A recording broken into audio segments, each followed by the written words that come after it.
From the outside, it's the perfect picture of modern, minimalist living.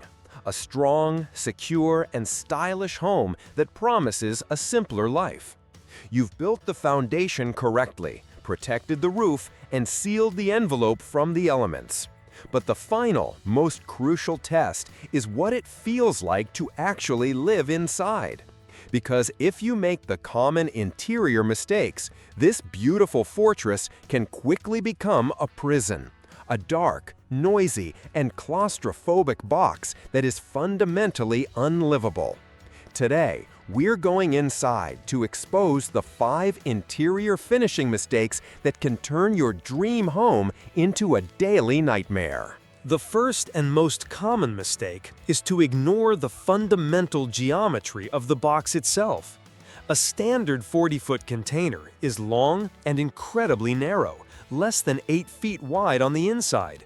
The amateur mistake is to treat it like a traditional hallway, placing rooms one after another, creating a dark, claustrophobic bowling alley layout with no natural light in the center.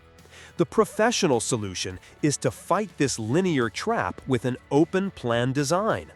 By minimizing interior walls, using large windows on both sides to create sightlines that extend through the structure, and choosing smart, multifunctional furniture, you create an illusion of width and space. You must break the box visually, or you will be trapped inside it.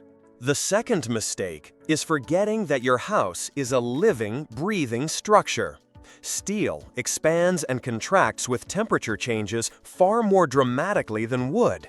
The common error is to finish the interior walls with standard drywall, screwing it directly to a wood frame. As the container flexes through the seasons, immense stress is put on the rigid, brittle drywall seams. The inevitable result is a network of ugly hairline cracks at every joint and tape that peels away from the corners. The smart solution is to use materials that can move with the steel. Large sheets of high-quality plywood or other flexible paneling systems are a far superior choice. They can handle the movement without cracking, and they embrace the industrial chic aesthetic that makes a container home unique in the first place. The third mistake is an assault on your ears. A container is essentially a giant metal drum. Every sound, from rain hitting the roof to a closing door, is amplified and reverberates through the structure.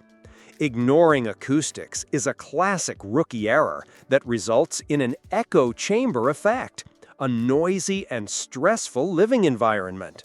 A house made of hard surfaces, steel walls, hardwood floors, minimalist furniture will be a constant barrage of noise.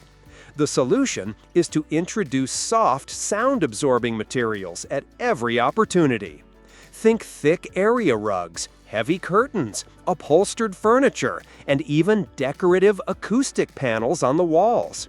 You're not just decorating a room, you're taming the acoustics of a steel box to turn it into a peaceful home. The fourth mistake can lead to the silent killers we've talked about before: rust and mold. Because your insulation creates a perfectly sealed, airtight envelope, your container home is like a thermos. It's great at keeping heat in, but it's also great at trapping moisture. Every shower you take, every pot of pasta you boil, releases liters of water vapor into the air.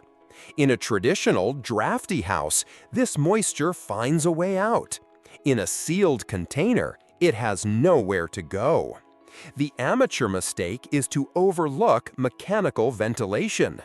The professional solution is a non-negotiable requirement. High-powered exhaust fans in the kitchen and bathroom are an absolute necessity.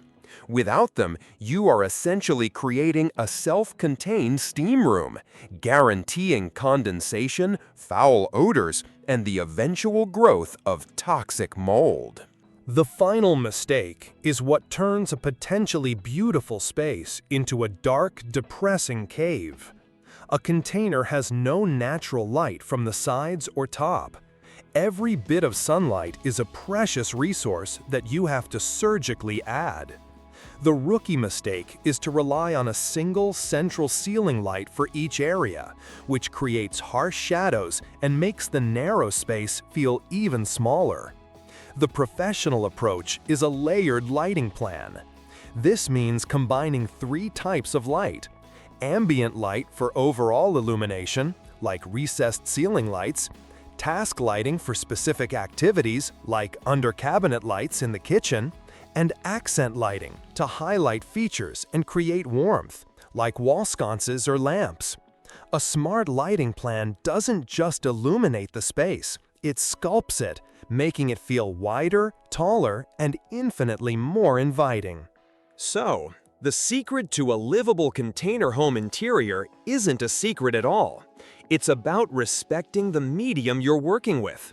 The 5 most common mistakes: a bad layout, the wrong materials, poor acoustics, trapped moisture, and terrible lighting all stem from the same root cause: trying to force a traditional house design into a steel box.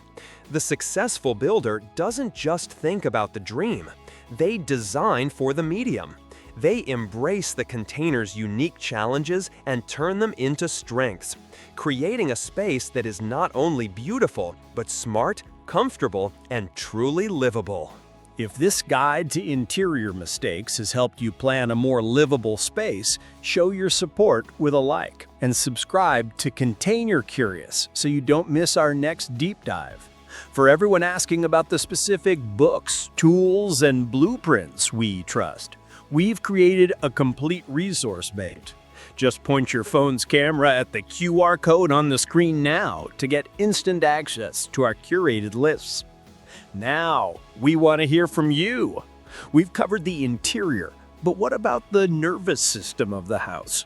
Let us know in the comments if you want us to tackle the complex challenge of plumbing and electrical next.